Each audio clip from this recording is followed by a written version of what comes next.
Yai lai lai lai, yai lai lai lai lai lai lai lai lai lai, yai lai lai lai lai lai lai lai lai lai, yai lai lai lai lai lai lai lai, yai lai lai lai.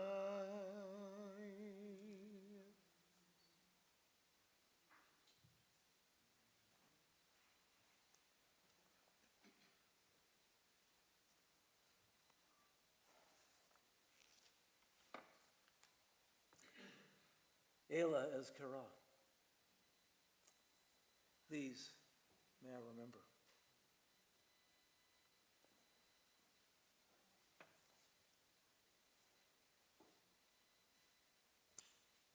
If only.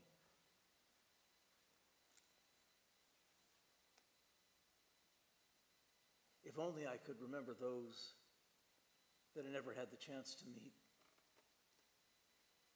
because they were taken from my family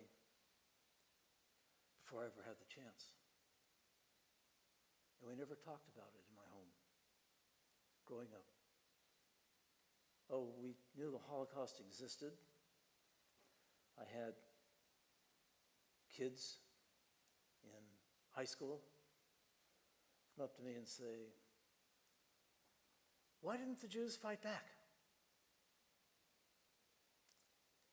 We did, but I didn't know that then. And I didn't know why we didn't fight back more until I discovered that the first thing the Nazis did was take away our weapons and isolate us. And we became not I and thou. We became the other, the stranger.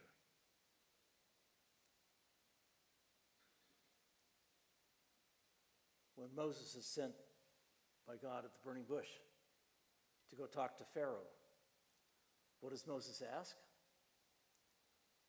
When I talk to Pharaoh, who do I say sent me? What's your name? And he gets a very difficult answer, which isn't really a name. He gets Ayeh, Asher, Ayeh. Best translation I have is, I am becoming. Not yet complete, not knowable. You don't get to know my name because the name encapsulates me.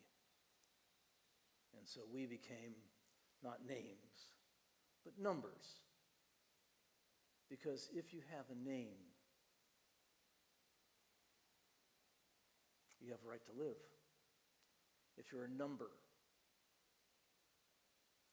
you don't matter.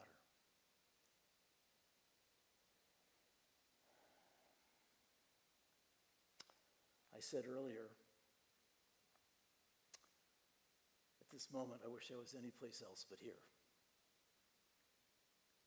on this night. That's hard to say when I'm standing in my spiritual home. It's hard to say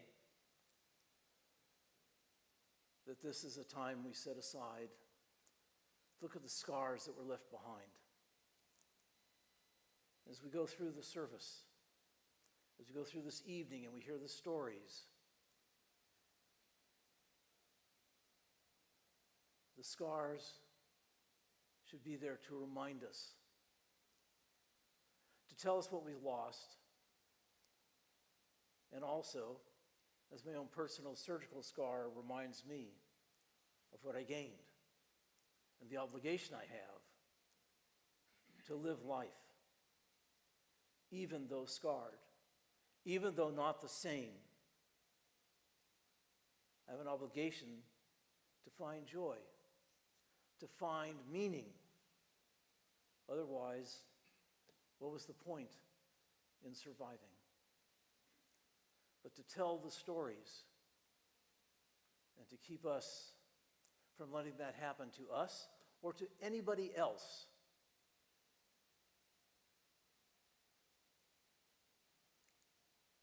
We're on page 521. And it's a bit of an oxymoron. We begin with silence, which is clearly impossible for me.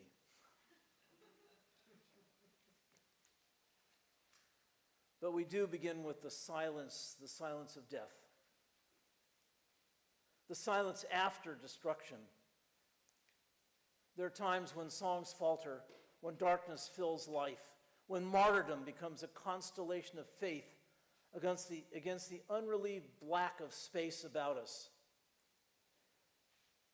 There are no words to reach beyond the edge of night, no messenger to tell the full tale. There's only silence.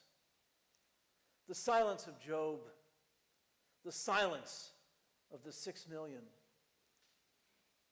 the silence of memory. And let us remember them as we link our silences and ultimately, in our own lives, refuse to remain silent.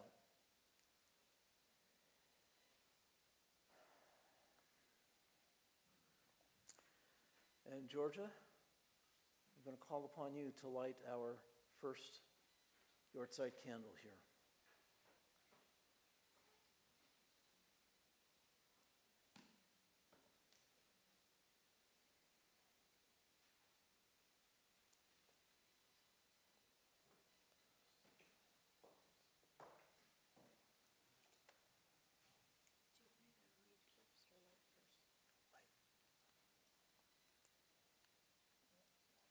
You just have to pull the trigger.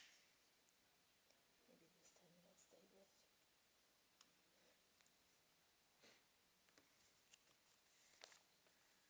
So I was asked to light a candle in honor of two people. The first was Gary's mother, my mother-in-law, who got out of Berlin, Germany in May of 1939, on what we say a wing and a prayer. Cede, my mother-in-law, was 8 years old when her parents finally made the decision to leave Germany. They would miraculously secure visas under the Polish quota to the US because Gary's grandfather had emigrated to Germany from Poland. And with money stowed in Dutch banks through his work, secured passage on the Holland-America freighter, the Domsterdijk, out of Rotterdam, heading to California. There they had family who had sponsored them. They would convince the SS officers at the border that they were going to visit relatives in Holland for the weekend, which they did have family in Holland, and none would survive except one. Instead, they went straight to the port and boarded the ship with their tickets sewn into the lining of their coats, as the story goes. After arrival in California, two things happened. Cede's brother, Gary's uncle, was born 3 weeks later, being one of the first children of refugee survivors born on American soil. And the Domsterdijk would return to Holland and be commanded by the Nazis and used the rest of the war by Germany before Holland was able to take it back after the war. Cede would grow up and live till 84 in the Los Angeles area, and this week marks her 10th year since her passing. The second person that I light the candle for is my father. My father, well, an 8th generation American Jew, was drafted to serve in World War II, and he let it be known in his training to be a bombardier that he spoke fluent German. And at the time, we had established in Maryland Camp Ritchie, where 22,000 Americans, including a group of soldiers known as the Ritchie Boys, who all spoke German and other European languages, and mostly were survivor refugees or German Americans. And so my father exited bombardier school and went to Camp Ritchie and became known as one of the Ritchie Boys. And the Ritchie Boys were a group of 2,000 to 3,000 soldiers who were trained in interrogation and all sorts of counterintelligence. And he would then be sent in the fall of 1944 to France, a place that he loved and adored the rest of his life. But in May of 1945, as we all know, the war came to an end. And instead of coming home to the parades and the reunification with family in this country, he was sent to Germany. Because one of the things that the Ritchie Boys did was to do the interrogations of SS officers. My father would spend the next 6 months traveling around Germany, where there were over 1,000 camps of different sizes and who housed both the now saved Jews as well as the SS officers. They would have barracks in the same place. And he would travel from camp to camp and interrogate the SS officers. And he became a witness to war. Upon returning to the U.S. finally in the fall of 1945, he went home to New York. His family, ironically, was in the mortuary business.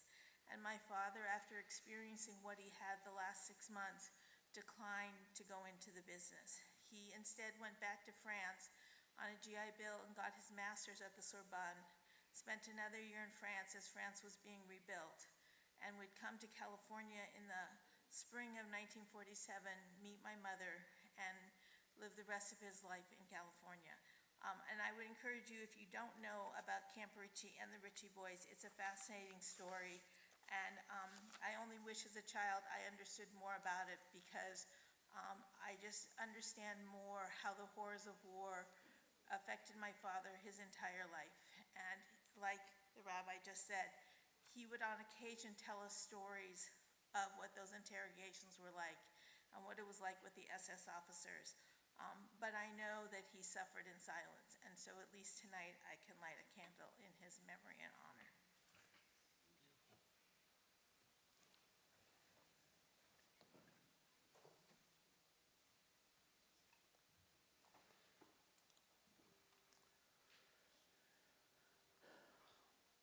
We're on page 522.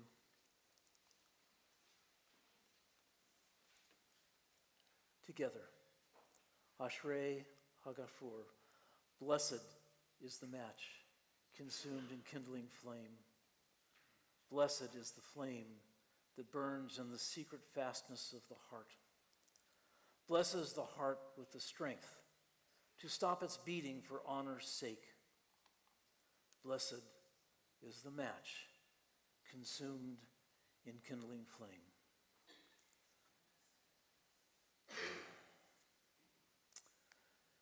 This was an inscription found in a sealed freight car. Here, in this carload, I, Eve, with my son Abel,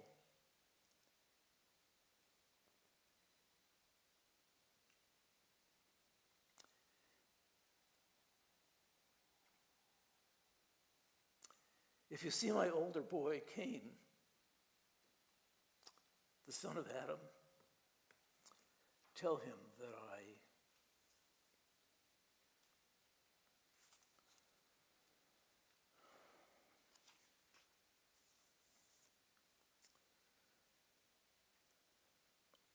we're on page 525.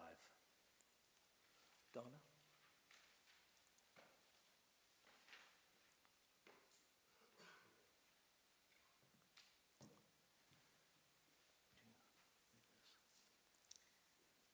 In the presence of eyes which witnessed the slaughter, which saw the oppression, the heart could not bear. And as witnessed the heart that once taught compassion, until the days came to pass that crushed human feeling. I have taken to oath to remember it all, to remember not once to forget. Forget not one thing to the last generation, when degradation shall cease, to the last, to its ending, when the rod of instruction shall have come to conclusion. An oath not in vain passed over the night of terror. An oath no morning shall see me at flesh pots again. An oath lest from this we learn nothing.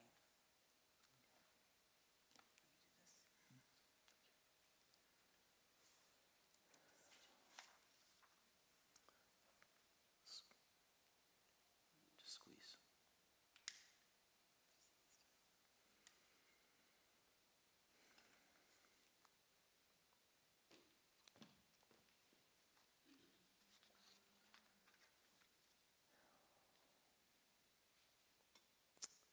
We're on page 526.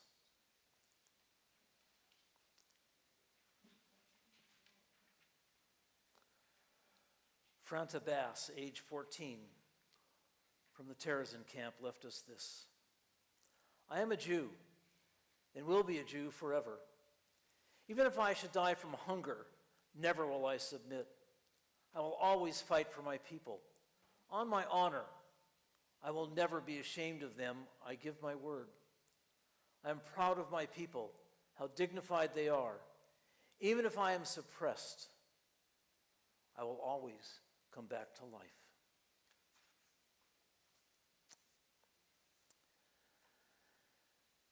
George Mayer.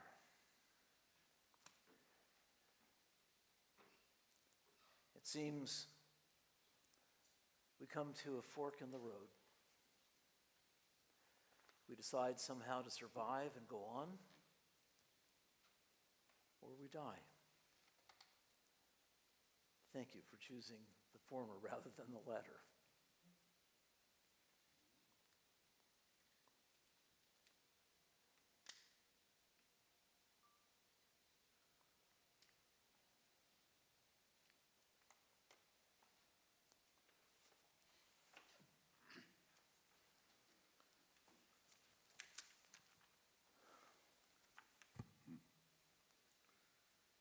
Good evening. Most of you know me since I've been in this congregation since 1974. My name is George Mayer, and I've been asked by Rabbi to share my family's experience during the Holocaust. I survived because 3 Polish families took me in as if I was one of their family. I only know the name of one of those families. My parents were also hidden and survived. My parents and I were reunited after the war, and shortly thereafter smuggled into the western sector of Vienna as displaced persons. On a Russian truck that to prove that I'm Polish. While on that truck, one of the Russian soldiers, this is after the war, and we were being smuggled into this western sector, showed me a potato and an apple, and asked which one I wanted. And I chose the potato, just to prove that I'm Polish.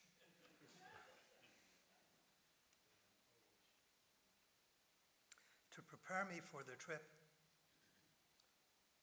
on that truck, my parents told me that others would be on the truck with us, and they'd all be covered with bags of groceries, and that there would be soldiers at the cross points, and that they would have rifles and bayonets on them.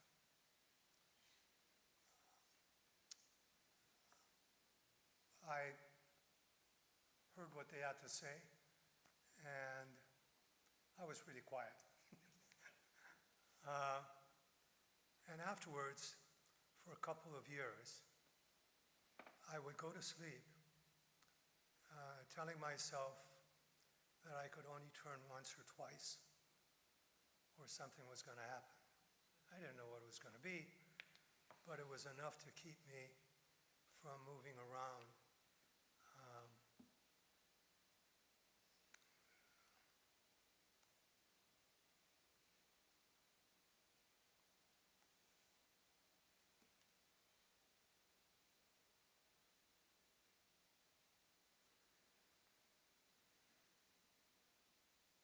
Shortly after we arrived at the displacement camp, I asked my parents what my name would be when I grew up.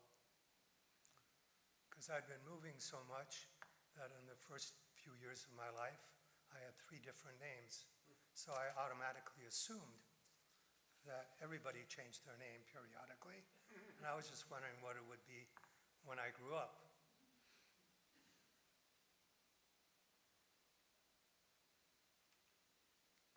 I was born on January 30th, 1940, 4 months before the war broke out in Lvov, which was in the northwestern part,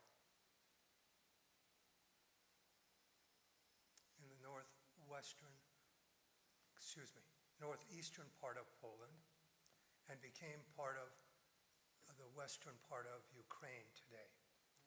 The town was Lvov. Today it's, if you look up in a atlas, you'll see it's Lviv, L-V-I-V.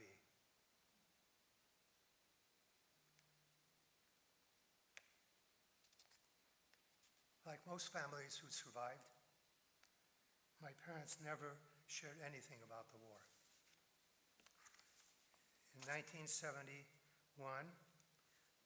a year and a half after my father passed away, a letter arrived from Poland that was addressed to my father from Danka Wieslaw, Danka Czerwiński. Danka's grandson and is here today with us. Philip is here, Sylvia is here, Christina, grandmother, and best for last, Blanca.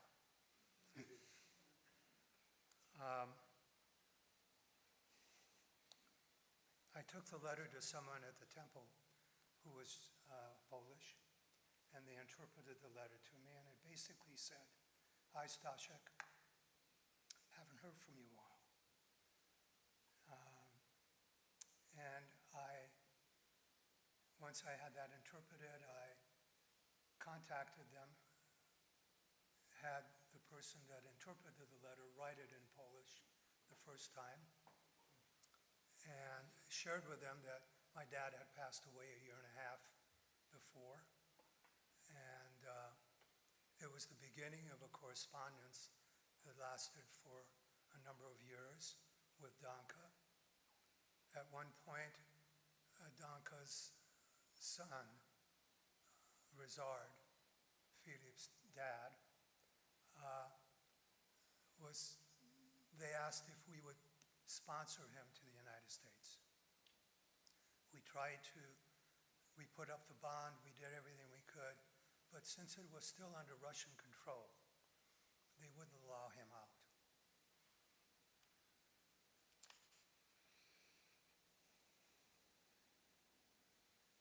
When the Soviet Union lost control over Eastern Europe, Barbara and I wanted to visit Poland, in particular to meet the Czerwiński family and get a little history on where I came from during those first 6 years of my life.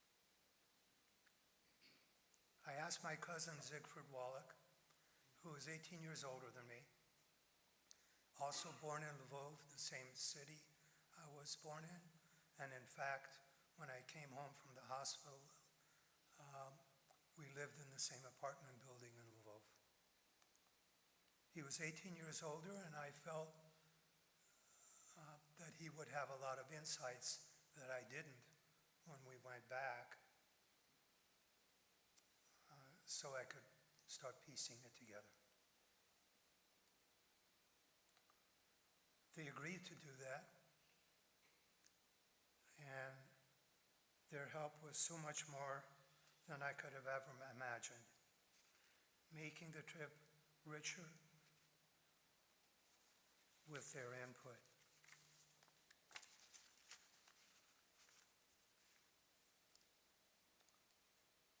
When on our flight to Poland, Zig mentions that I have a cousin who's 9 years older than me,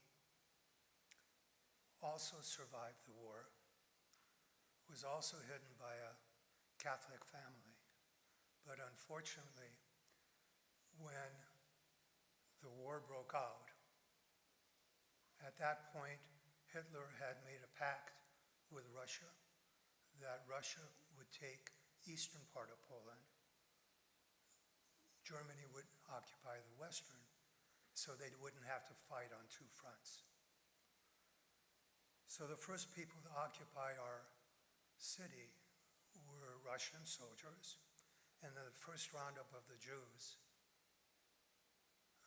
Severin, my cousin's parents, were picked up and never heard from again. He ended up living his life with that family, growing up there, and lived there still when we went back to visit.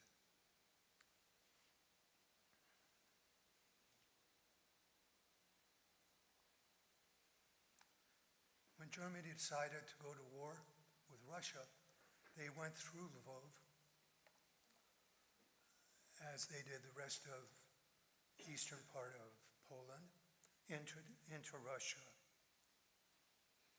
At that point, when it was now occupied by Germans, a number of things started changing. My parents got forged papers. My father's name was Pinchas Meyer. He changed it to Stasia Kozlovsky. My mother was Clara Wallach, and changed to Janina Kozlovsky. My father even had a ring made with the initials of SK as a way to support that that was really his name.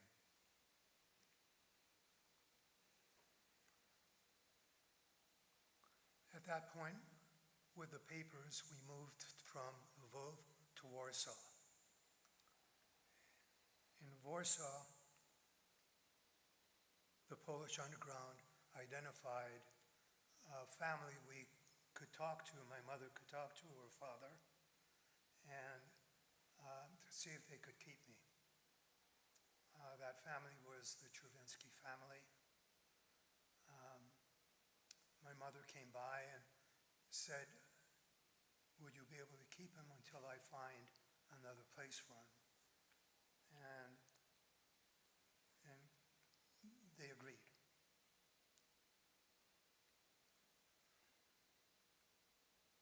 She came back a few days later and said, don't have another place for him. And she asked if they would keep me, and they did.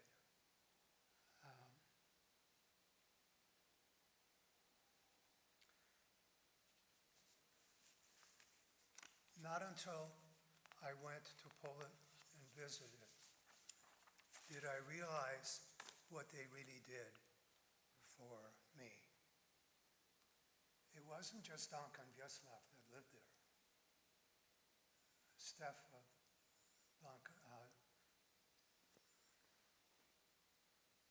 the sister was there. So was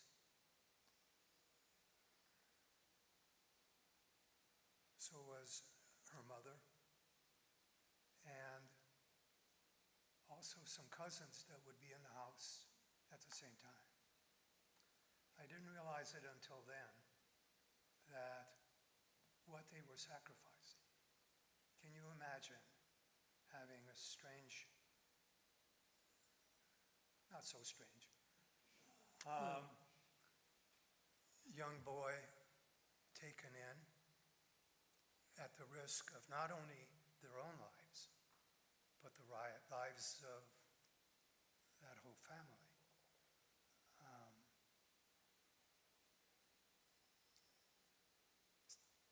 So it had, it impacted me greatly.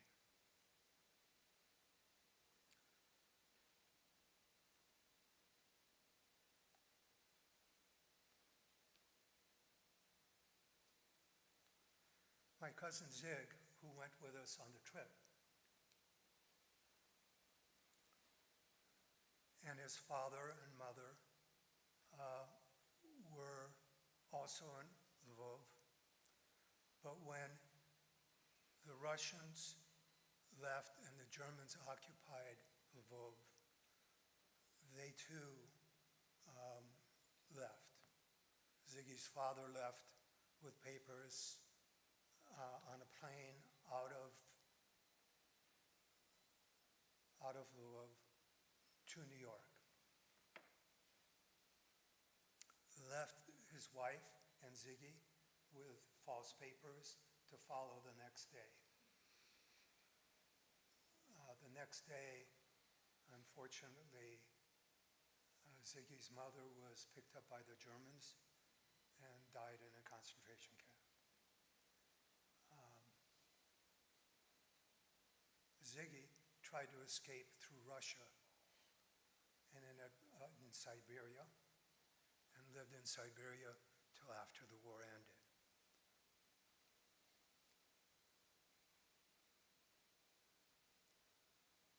By the end of the war, Ziggy had somehow escaped from Siberia and made his way back to the same displacement camp where we were.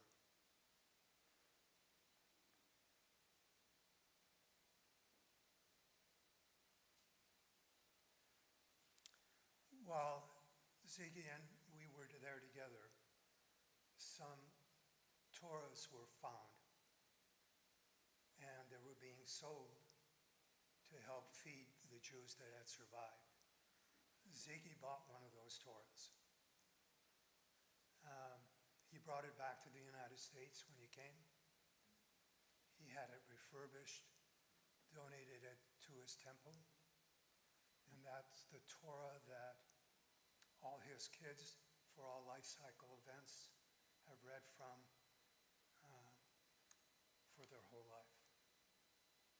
Our family has had the same Torah for all our grandkids when they became bar mitzvah.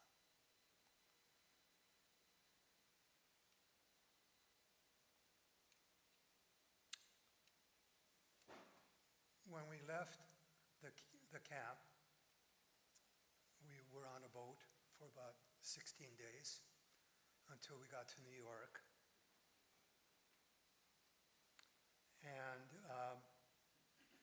Ziggy had an apartment there, and we stayed with them for 6 months before we came to California to visit an aunt in Leimert Park and never left.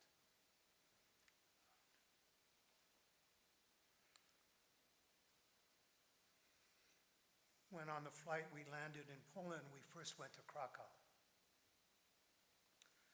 Barb and I first met our cousin Severin.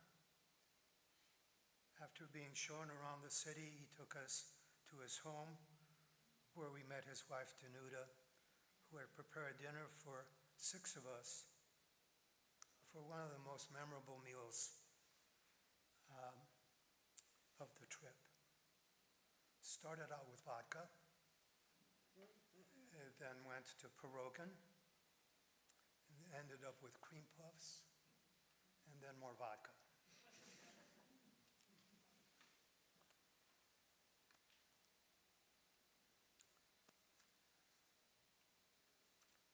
When we went to Warsaw after we were in Krakow, we checked into our hotel, and I'd made arrangements to meet Danka and Vyacheslav. I was more nervous than when I got married. You know, I was thinking I was 2 to 4.5 years old when I was with him.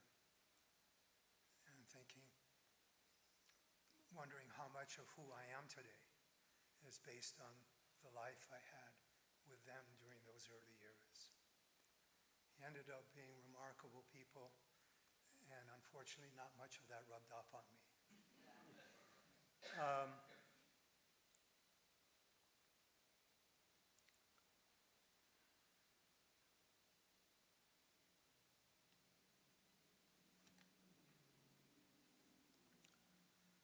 When they arrived, we first before I left, I wrote about 100 questions about gaps in my life and where I was and what was going on, because the only thing I ever heard was what they may have talked about only with others that had survived and were at the house, and I overheard, but there was no chronology to the stories.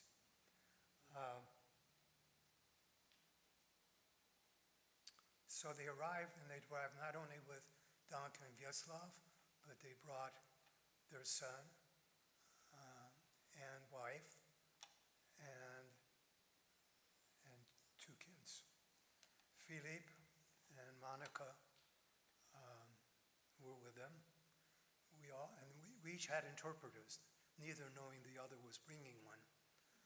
And so we had dinner with the interpreters, and then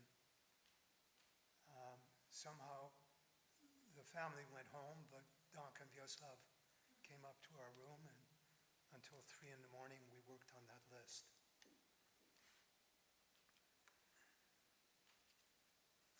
The next day we were invited to Danka and Vyacheslav's house, apartment rather, and one thing you never have to worry about is going hungry in Poland. When they feed you where you don't even see the tablecloth. So we had a meal, and then we started chatting more. And then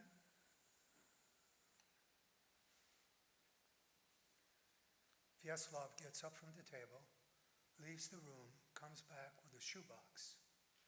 In that shoebox were photos of me with that family. The only photos I've ever seen of that, and now have many of them duplicated in our own home.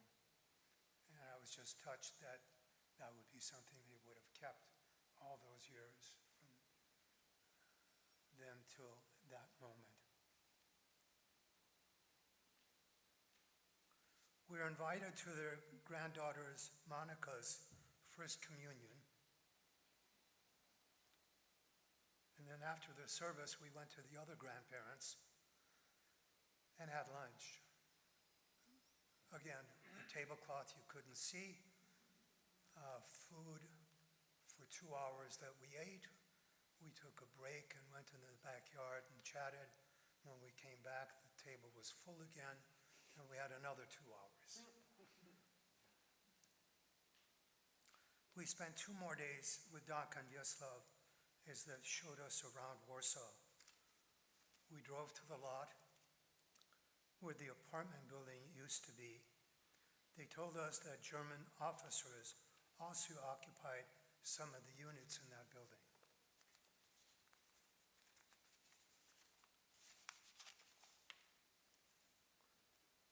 Not more than a few blocks from the apartment was a park where Danka and Vyacheslav frequently took us, and there were pictures in that shoebox of us being in that park.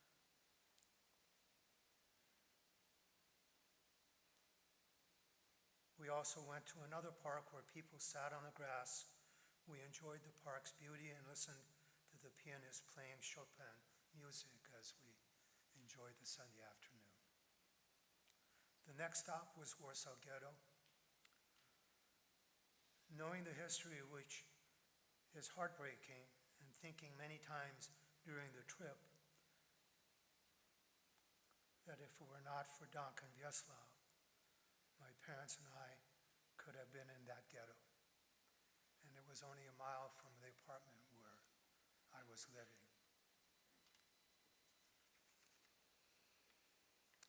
I learned from Danka and Vyacheslav that there was a third family that took me in, and they didn't know that name either.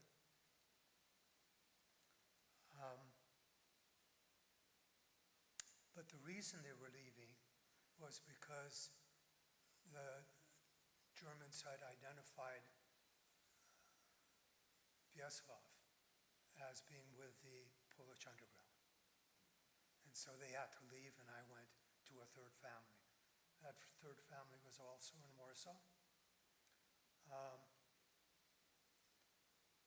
During that time, there was a lot of what they called carpet bombing, where the Russians would level street by street, and they leveled the street we were living on. Gratefully, we weren't there that day. And the family took me to Zakopane, which was a ski resort, and we stayed there until the end of the war.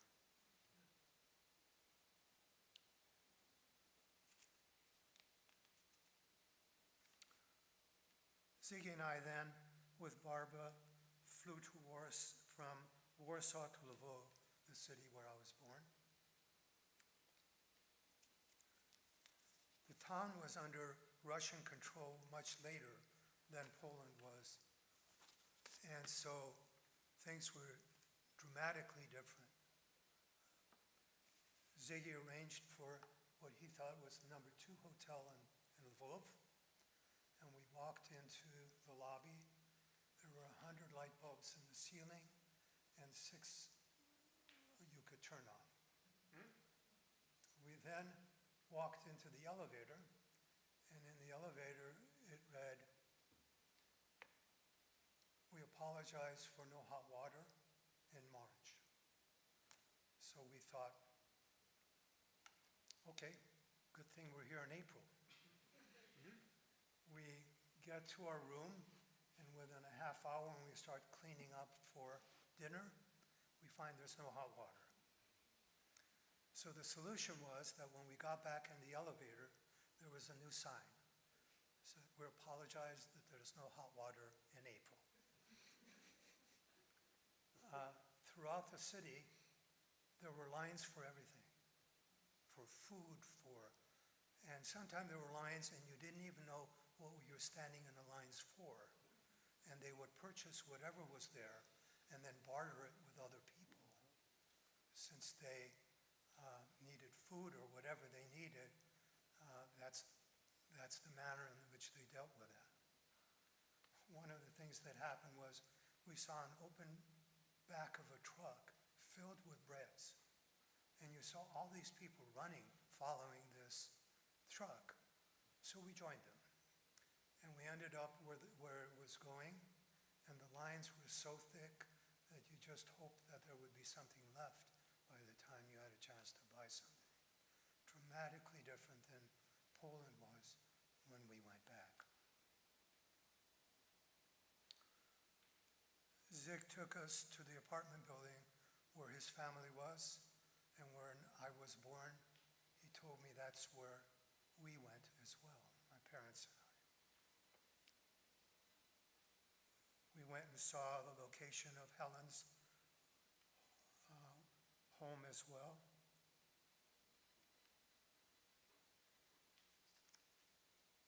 We then flew back to Warsaw.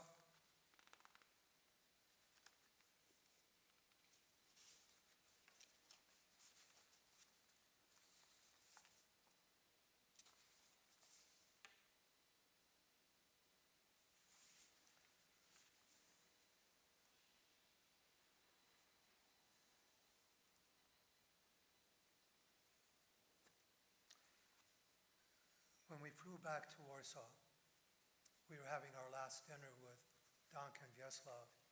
And before we went there, Barbara and I talked about what do you do for someone who saves your life at the risk of their own.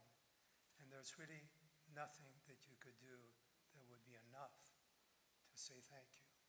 But what we decided to do was to help Danka and Vyacheslav financially, and then also sent the money so that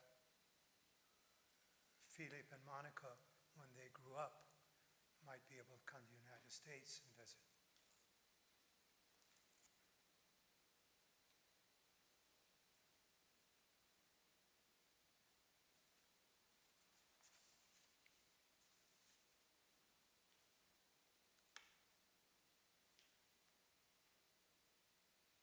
Nine years later, we received a letter from Philip and Monica's mother saying, George, rather than sending any more money, would you be willing to take Philip and Monica for their senior year in high school to your home? We said, of course. I was sure Philip was really excited about coming. Senior year in high school, I'm not so sure that that really was the case.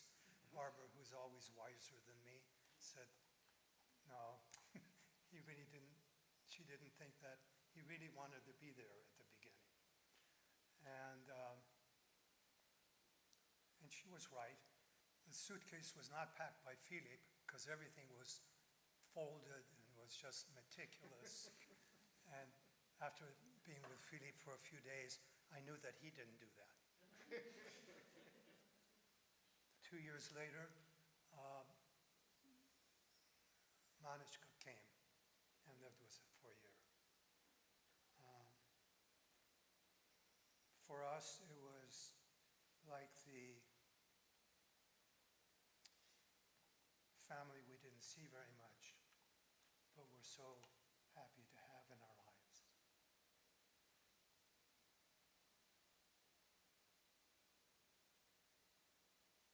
We went back to Poland 3 more times. First for Manichka's wedding, then Philippe's wedding, and the third time we had finished filling out the paperwork for Yad Vashem, for righteous Gentiles. And once they were accepted in the paperwork, they were going to have a ceremony for 5 families that had saved Jewish lives. So the Israeli ambassador to Poland at Warsaw University honored Danka and Vyacheslav and 4 other families. It was supposed to be 5 families. But as we were walking up the steps to Warsaw University, the aide to the ambassador said, you know, there was a 5th party that was supposed to be here. And they said they couldn't make it. So we offered them that we go to their home and present it to them there. And they said, no, we really don't want you to come here. It ends up that anti-Semitism is not dead in Poland. It isn't maybe as prevalent or as harsh, but still exists. And even though you would think that's true all over the world, I would have thought there I wouldn't see or hear that.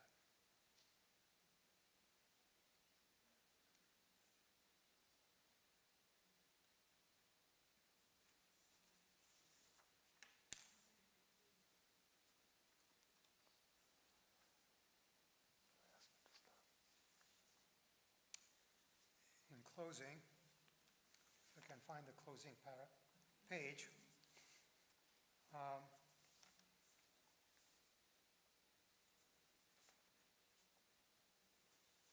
in closing, I just want to say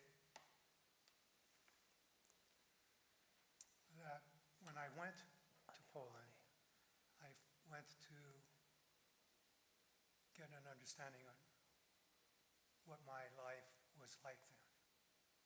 But after meeting Danka and Vyacheslav and realizing the extent to which they went to save my life, it made me rethink my priorities, and I decided that I needed to spend more time giving to others.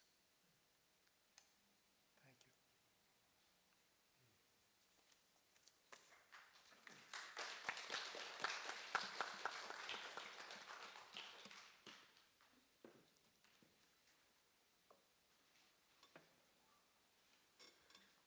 In Judaism, there are a couple of different teachings about when it is that Mashiach Zeiten might come, the time for the coming of the Messianic era.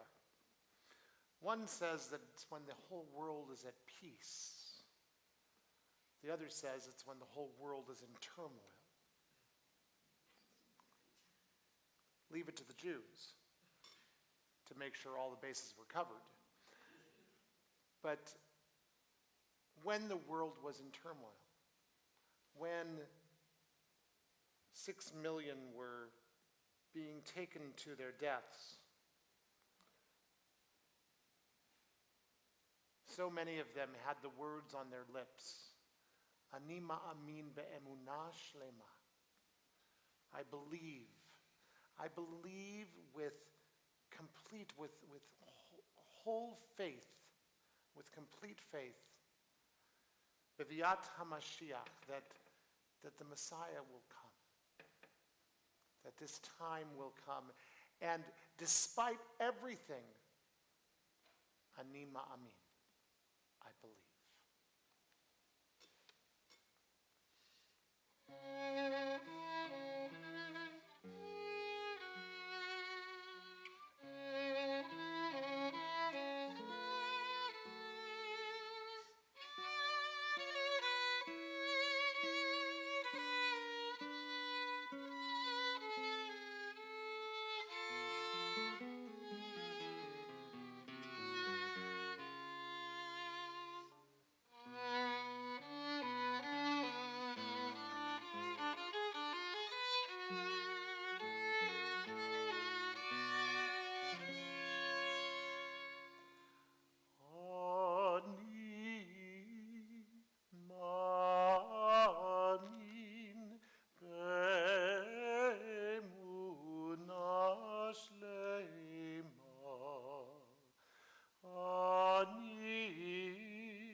Page 528.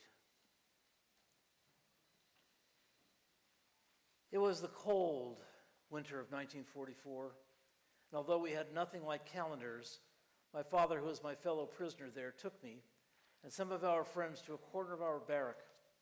He announced that it was the eve of Hanukkah, produced a curious-shaped clay bowl, and began to light a wick immersed in his precious but now melted margarine ration.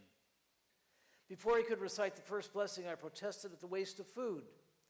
He looked at me, then at the lamp, and finally said, "You and I have seen that it is possible to live up to 3 weeks without food.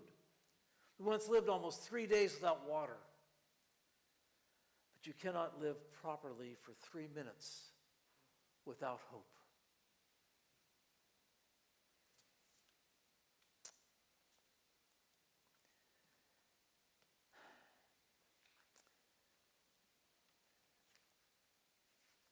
And I'm now honored to call upon Steve Kavari, who was born in Budapest in 1941 when his parents were sent to a forced labor camp. And they handed Steve over to a Red Cross operative who placed him in a safe house under the protection of Swedish diplomats. Steve, would you share your story with us, please?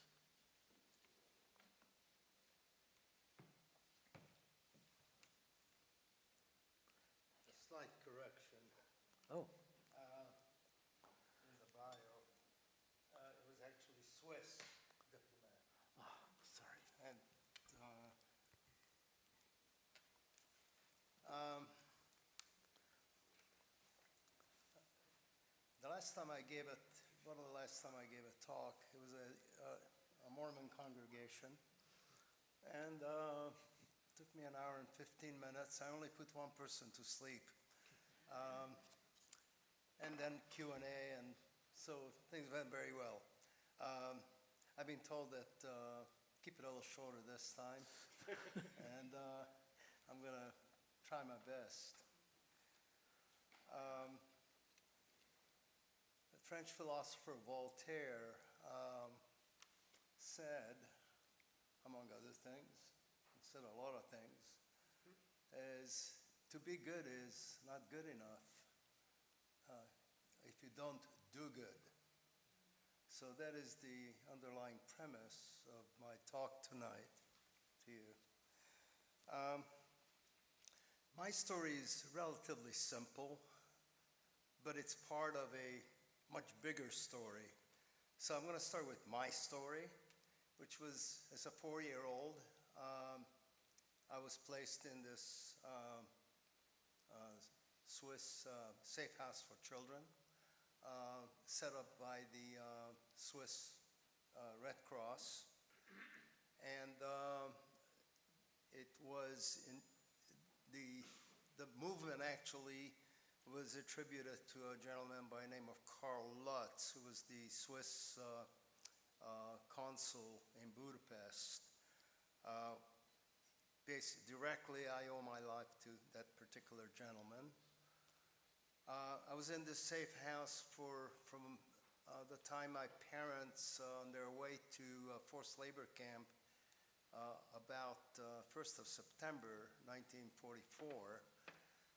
They dropped me off along the way to this place, and then they went on and ended up in a place called Sopron in the northwest part of Hungary, where they performed slave labor.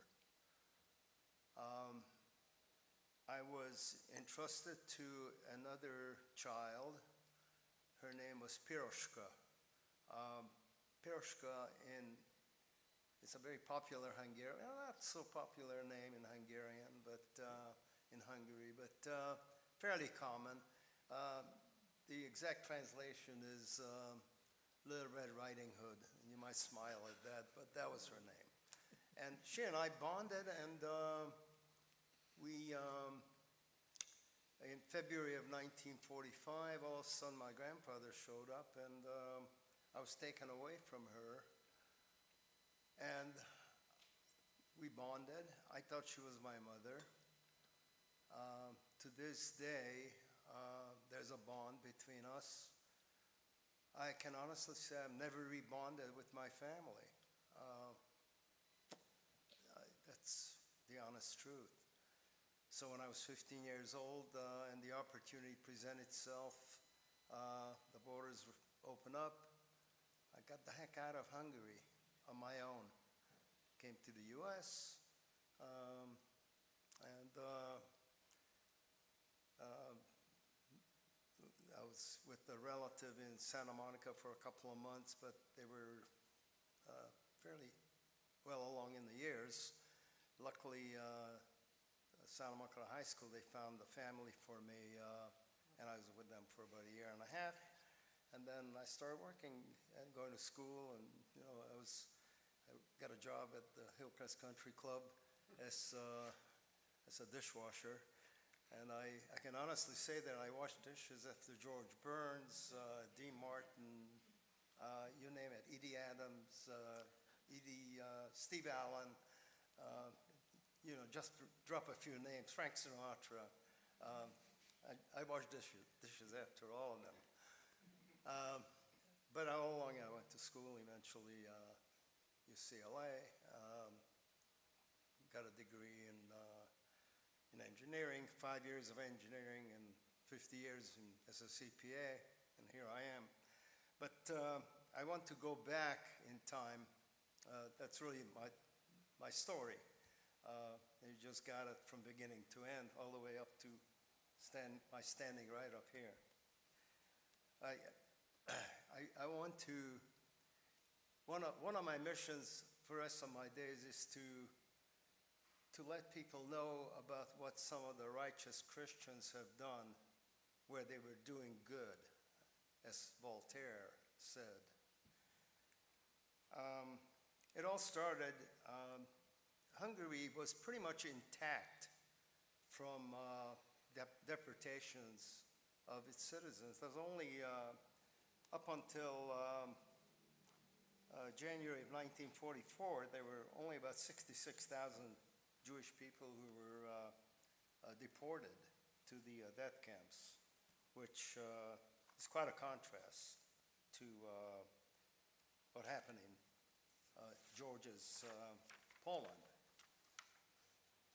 Actually, the number is 63,000. Most of them were from the countryside. Budapest itself had the bulk of the Jewish population. It was close to 700,000 Jewish people lived in Budapest, which made probably Budapest the largest Jewish community in Europe. There were 825,000 Jews in Hungary,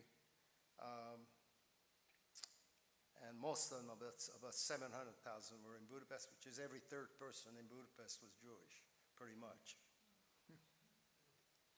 One of the reasons that saved the Jewish population was, and I'm not going to say Admiral Horthy's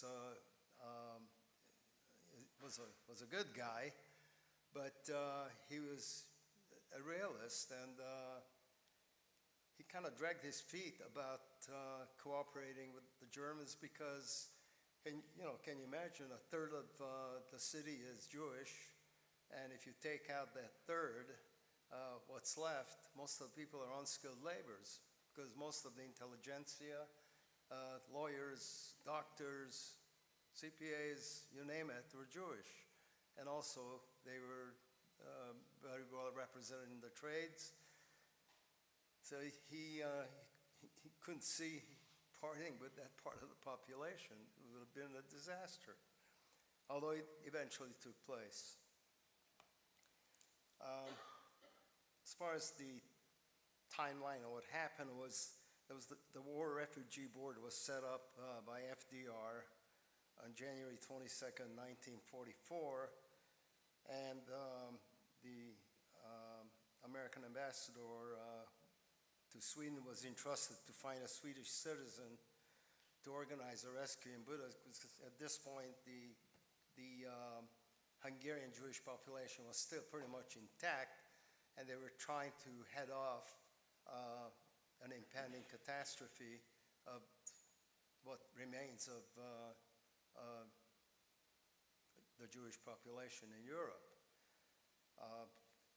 Already the French lost 100,000 out of 300,000, and so on and so forth. And of course, Poland is probably the one that bled the most as far as Jewish lives is concerned.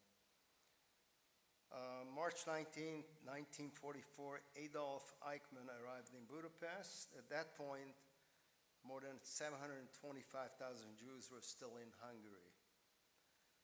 On March 31st, Eichmann meets with the Central Jewish Council at the Majestic Hotel in Budapest. And on April 7th, Rudolf Verba and Alfred Wetzler, does that name ring a bell to anyone?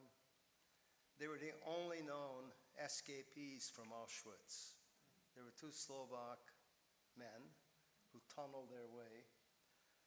And they alerted, their first task was to alert the Hungarian Jewish community about what's coming, or what could be coming.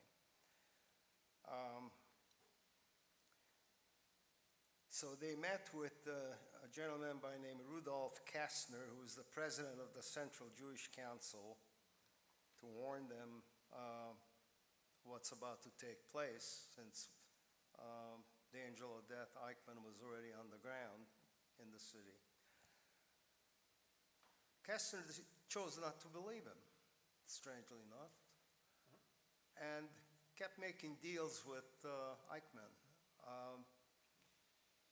The deportations picked up very quickly upon Eichmann's arrival, and by around July 4th of 1944, 437,402 Jewish souls were deported from Budapest.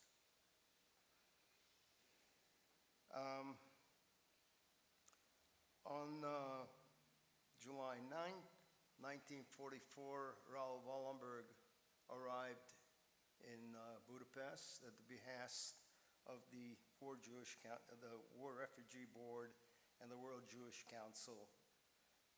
They have financed the effort to organize an undertaking to save what's left of the Jewish population, given that already the death trains have taken over 437,000 souls. Raoul Wallenberg was that's usually the main thrust of my talks. I love to talk about Wallenberg. How many of you have heard of Wallenberg before? Believe it or not, most audiences never heard of him. How many of you have heard of Karl Lutz? So that's a little less. Karl Lutz was actually, he was the architect of the saving of the Jewish population, in that he was ahead of Wallenberg. He already set up 70 safe houses. Safe houses were apartment buildings where they were housing Jews. They supplied them with false papers, as they're called Schutzpasses, which attested to their being a member of a foreign nation, whether they're Swedish subjects or Swiss or whatever. And so upon Wallenberg's arrival, he meets on July 15, 1944, with neutral diplomats to magnify this effort of buying up more real estate and housing, and provide for the Jewish, how should I say, refugees, or about to be deported Jewish people. And this effort accelerated. Between Wallenberg and Lutz, they have committed acts of heroism that just boggles the mind. In the case of Wallenberg, he would follow a death train from what's called the brick factory in old Buda, Buda and Pest, and then there's in Buda is one part of the city, Pest is the other, east-west, and actually it's, east-west. And so it's also the third district where this brick factory was, and that's where the terminus was for wagoneering the victims. About altogether, well over 500,000 Jewish people were transported from that spot to their ultimate demise in the various death camps.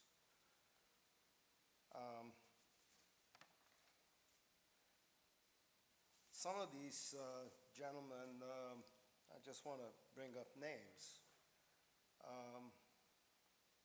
There was Carlos de Lis Tejera Branquinho and Sampaio Garrido of the Portuguese embassy, Angelo Roda, the apostolic nuncio of the Holy See, Angel Sambriz, the Spanish minister, later followed by Giorgio Perlasca, an Italian businessman working at the Spanish embassy, and Friedrich Born, the Swiss delegate of the International Committee of the Red Cross, not to mention Karl Lutz. So all of these gentlemen participated, and in a big way, through their efforts, I come across a lot of Hungarian survivors, and they tell me their story about where they were hiding, etc. And my reply to them is, or the way I understand it, the way I believe, is that none of them would have survived had it not been for these righteous Christians who did the right thing, because they slowed down the mechanism that and they frustrated Eichmann. They bribed officials. There was nothing they wouldn't do. Wallenberg ran out after trains. He had one of these signs that, stop signs, manual stop signs, and step on the rail, hold up the stop sign, the train would stop. He wouldn't budge. And then he would say, so many of these people are Swedish subjects, I want to get them off the train. And he did it. I mean, guts. Karl Lutz came across a group of Aerocross henchmen who were busy practicing shooting people into the Danube River on the quay, which is now named after him, Karl Lutz Quay. And he found a woman who was still alive, and this was in the dead of winter. In icy conditions, he jumped into the river and pulled the woman out to safety. And these people their jaw dropped to see, why would this important-looking person do such a thing? And they were awestruck, and he took the woman away and took her to safety. And I believe that she ended up in Los Angeles, and I believe until some time ago she was giving speeches on this at the Holocaust Museum, where I'm also active. So anyway, just to give you an idea, we started with 825,007 Jews in Hungary. These are the stark statistics. The total that survived was 255,500, which is still the second largest, proportionally the second largest surviving community. In France, they had 300,000, 100,000 perished, 200,000 survived. So the ratio is more favorable in France. But of course, the numbers are somewhat better. I mean, total, it's almost the same. So you can still see that Eichmann did some damage to Hungarian Jewry, to say the least. And just an aside, I recently visited Budapest. I just came back a week ago. And every time I go to Budapest, I'm trying to find Piroshka. And so far I failed. But the other thing I'm trying to find out is where the Swiss Red Cross safe house was. And nobody would help me. nobody knows. And then Eureka thing happened. Last night I went to a function at the Hungarian Consul General's residence in Bel Air. And I was talking to an old friend, and he mentioned a name, Andrew Stevens. He's now 104 years old, but he was one of the principal printers during the war, printing Schutzbuses. So I'm hoping, I left him a message, and I don't know how to talk to a 104-year-old person, but I'm hoping to hear from him, and I hope he still has his marbles, and tell me if anybody knows where this place was, that would be him. So that's basically my story. I try to keep it short. I can make it as long as you like. But in deference and in view of time permitting, I'm going to conclude my talk. And of course, I'm wide open to any questions that you may have. Thank you. Yeah. Well, we'll get them later. Would you light a candle? Okay.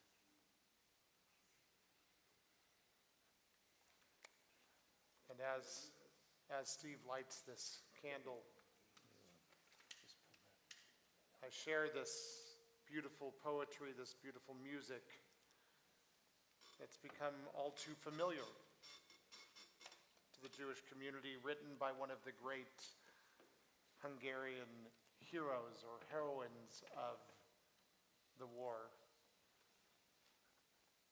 She was born in Hungary, then her family moved to Palestine, and while she was there, she volunteered for the RAF to parachute back into Hungary and to bring hope to her countrymen. And this, of course, was Hannah Senesh. She perished, but many of the men who went with her survived. I had the honor many years ago to speak to one of those survivors. And he shared with me, he said, she was the only woman in our group, but she was stronger than all of the men. And of course, after she perished, they found all of her writings.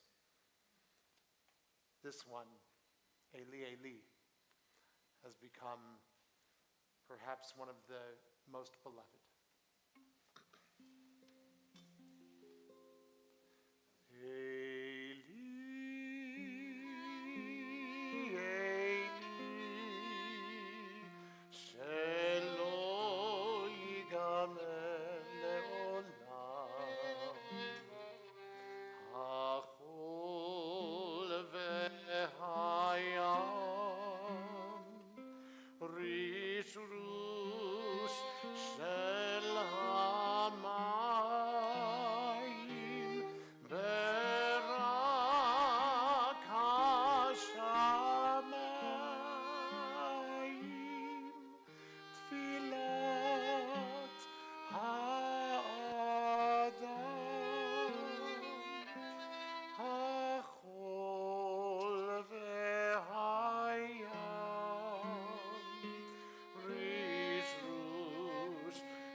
These things never end.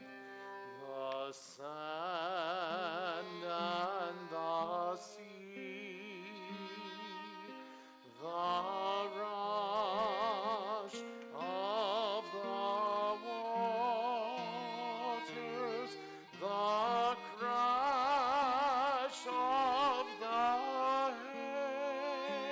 heavens, the prayer of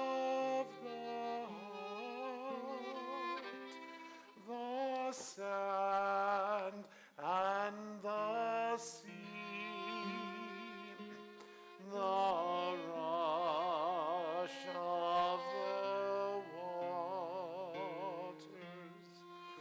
the crash of the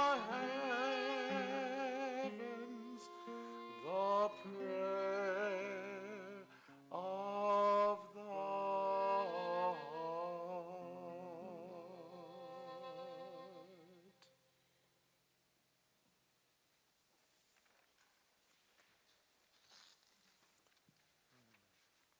Into light candle number 5, Bunky, Frankie. Just pull the trigger.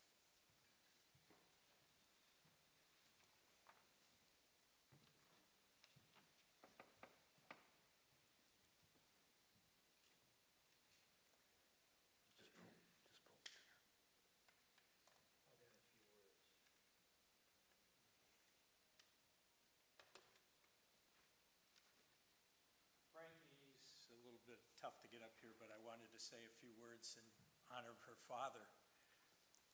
He wrote a book called The Agony of Survival. Some of you may have read it. Rabbi has. And tonight, I'm not going to take George's energy, but I think it's important that what's going on and what develops because we're all part of the same humanity. George related to us as we were coming in that his cousin was helped by Frankie's father. He was involved with, right underneath Eisenhower, as helping 250,000 displaced persons in Europe at the end. He went into Normandy at the end, not at the beginning, but he survived that and became part of the administration for helping at the end of the war 250,000 displaced persons find a home. And George's cousin was one of those at a place in Vienna, he said, which really, okay, thank you. And I know personally what happened when I was visiting her father and mother at San Diego. There would be a phone call and I'd pick it up and go, it's the Hutler residence, and somebody would say, is Mr. Hutler there? And I'd say, who's calling? And he says, I'm a displaced person that just wants to know that he's still alive. And it was really heart-rendering to know that this was going on. And all of these people that say that nothing happened, it's time for us to stand up and really make it very, very clear that what's going on now could possibly come back and haunt us. So I think it's important for all of us to understand what tonight's about. And I want to thank you for your time.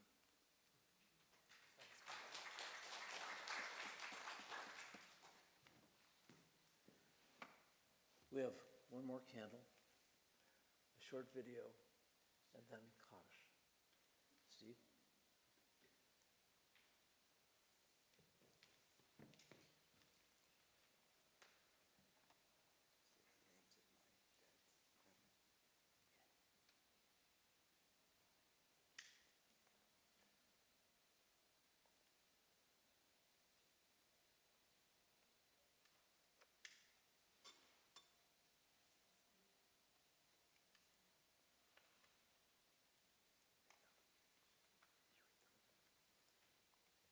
So, lighting this candle tonight in memory of my father's family. Excuse me. He came from a family of 10, and 4 of them survived. So I'm reading now his mother and father, Shlomo and Gazela, who perished at Auschwitz. His brother Chaim Zev, who perished at Auschwitz. His brother Yankala, who perished at Auschwitz. His brother Moshe, who perished at Hirschenberg labor camp, which was in Poland. And his other brother Israel Meir, who perished at, I believe it's Bockenheim concentration camp, also in Poland. So his other 2 sisters and brother were also at Auschwitz, but survived. and were liberated. And his very brief story, and you know, it's interesting because I remember Rabbi asked me one time, how do you pronounce your last name? You know, and it's interesting because it actually was not his family name. The family name was Heimfeld, but because after the war, when he went back to Czechoslovakia, it was told that Heimfeld was not a good name to have, the German-sounding name, so changed it to that more Czechoslovakian-sounding name. And his brief story is, he grew up in a town called Hust, which is now part of Ukraine also, in the Carpathian Mountains, Czechoslovakia at the time. And they had taken all the Jews away, but even as a young teenager, he had very special skills as a mechanic. So they kept him to work on some of the vehicles that came in. And he was some of the Czech sympathizers, kept an eye on him. At times he was at night handcuffed to a guard to sleep at night until, I guess over time, at times, I guess he gained a little bit more of their trust. Then one day he was working under a vehicle, and then he heard a conversation where one of the townspeople came and said, hey, you know, the Russians are moving in. You know, what's going to happen to Ivan when they come? And he goes, well, we're going to take him out back, and I'm going to shoot him. So he figured that was his cue to exit. So that night or subsequent night, he found a way to escape. And he escaped into the countryside and was hid out by a family that he knew outside. And then he ended up joining up with the Czech army and also fought along with the Russians. I've seen some medals that he had, you know, and things like that. And I know just as a kid and learning about the Holocaust and learning about, you know, a little bit of his story, he didn't really want to talk about it. But of course, being curious, I kind of asked him. But I was always worried about the sensitivity of maybe, would I bring up a memory, you know, for him to go through again? But so he told me some of the story, and then, because he mentioned too, at one time he was captured again out, and they were put in kind of a labor situation, but they escaped from that as well. And he said, but you know, when you get older, I will tell you some more stories. And, but I never got to hear, somehow we never got around to those stories. But I also realized that there's no such thing as, you know, bringing back a memory, because these experiences that he had were with him every day of his life. And there's not something you can, even though, as we hear in some people, you can try and forget apparently, but it's impossible to forget. So it's important that we certainly, on their behalf and for the world's behalf, do never forget. And just to make a comment that for those of you who haven't had the opportunity to see yet, there is a Holocaust memorial now at Green Hills Memorial Park. And that memorial, there are 4 commemorations. There's one to the 6 million, one to the 1.5 million children, one to the millions of others who perished in the Holocaust, and of course one to the rescuers. So I do hope you have the opportunity to go see that memorial.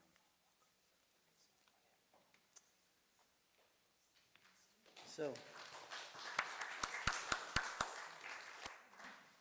2 quick acknowledgments. We have somebody in our congregation who's now 105 years old.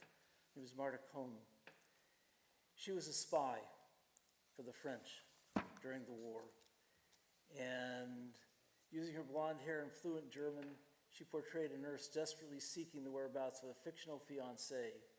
By traveling throughout the countryside and approaching troops sympathetic to her plight, she learned where they were and where they were going next, and relayed that information to the Allied commanders. We don't know how many people on our side she saved. I also want to acknowledge Sarah Dean, who's here tonight. There's a real contrast because she had invited me to an event on Saturday from the Muslim community, Eid Mubarak, as it was called, means happy holiday. And it was to celebrate the end of Ramadan and to move back into regular life. I was greeted there so warmly by Sarah and by the entire community, frankly. I ask that when we move into the social hall for some refreshments after this long service, that you greet her as warmly as I was greeted by her community. Because she invited me to something happy and then asked if she could come tonight and said she would. I should have said no. Sorry, Sarah. But we have this brief 4.5-minute video to set the mood to say Kaddish for those who did not survive.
words of the Kaddish are on page 532. Please rise as you are able.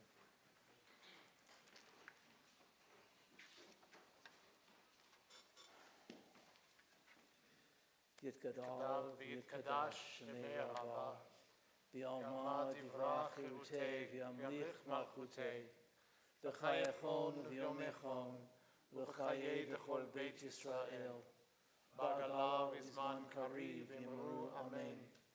Yehei shmei Rabbah mevorach le'olam u'lalmei almaya, yitbarach v'yishtabach v'yitpa'ar v'yitromam v'yitnaseh, V'yitadar v'yitalev v'yitalach shmei l'kudesha brichu, le'ela min kol birchata v'shirata, tushbechata v'nechemata, da'amiran be'alma v'yimru amen. Yehei shlama Rabbah min shemaya, v'chayim aleinu ve'al kol Yisrael, v'yimru amen. Oseh shalom b'bromav, hu ya'aseh shalom, Aleinu ve'al kol Yisrael, v'yimru amen. Ve'al kol ha'olam, v'yimru amen. May the one who creates harmony on high bring peace to us, to all the world, all of it, every single bit of it, no matter how difficult that may be to accomplish. Let tonight, let the scars, let the stories empower us, motivate us to not rest until there's peace in this world. And we say, Amen. Amen. Oseh shalom bimromav, hu ya'aseh shalom aleinu, ve'al kol Yisrael, ve'imru, imru, amen. Ya'aseh shalom, ya'aseh shalom, shalom aleinu, ve'al kol Yisrael. Ya'aseh shalom, ya'aseh shalom, shalom aleinu, ve'al kol Yisrael. And please carry with you, as we refresh ourselves, the words of Hillel from 2,000 years ago. What is hateful to you, do not do to another. That is the whole Torah, all of it. The rest is commentary. Go and learn it.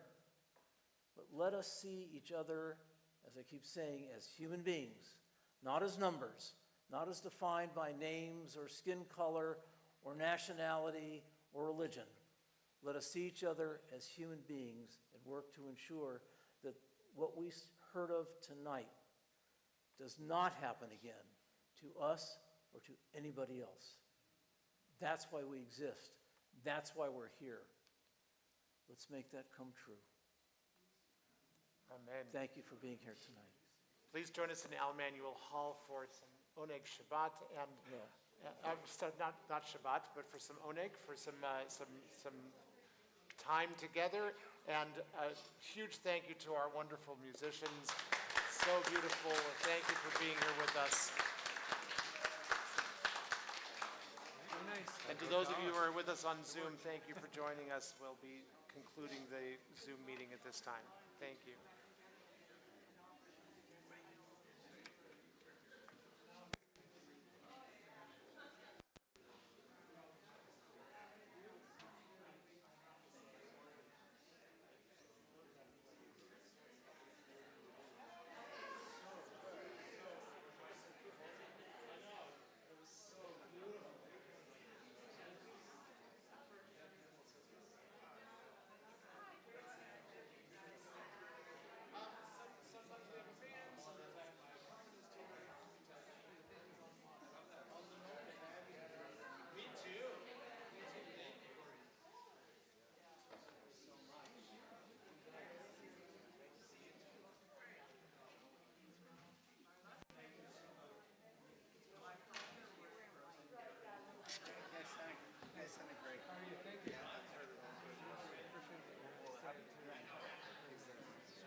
together